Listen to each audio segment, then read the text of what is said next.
Chair recognizes the gentleman from Warren for an explanation of the bill and a motion thereon.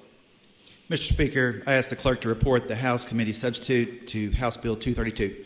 Mr. Clerk, please report. House Committee Substitute 1 to House Bill 232. Gentleman from Warren. I'd like to explain the substitute. It's a minor change in Section 51C, changing the maximum percentage on non-catastrophic claims under $25,000 from 2.5% to 10%. And I'd like to move for adoption of House Committee Substitute, please. Motion made for the adoption of House Committee Substitute 1. Is there any discussion? Seeing none, all those in favor, please signify by saying aye. Aye. All opposed, nay. Motion carries. House Committee Substitute 1 is adopted. Gentleman from Warren. I'd like to explain the bill. Mr. Speaker, nearly all public adjusters are honest, hardworking individuals, but with all industries, there are a few bad actors. So in order to protect consumers, we need to put some guardrails up, and that's exactly what House Bill 232 does. So House Bill 232 is a cleanup bill to mitigate continuing issues within the insurance industry around storm chasing and preying upon vulnerable consumers. In previous years, Kentucky has taken steps toward mitigating these concerns through previous legislation targeting roofing contractors.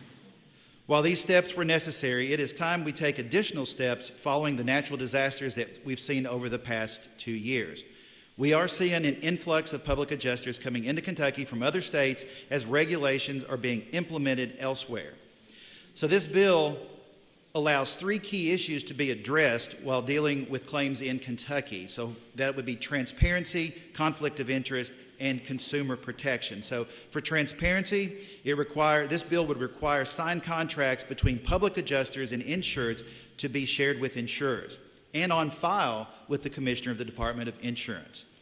It also allows for those who are involved in the claim to communicate directly with the insured and direct access to the insurer's property to continue the process of the claim. Now for conflict of interest.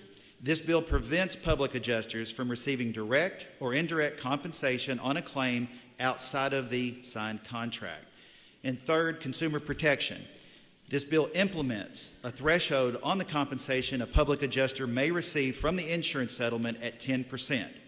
This measure ensures that the consumer is not charged an unreasonable fee. And I will say that currently there is no limit on the amount a public adjuster can receive from the insurance settlement.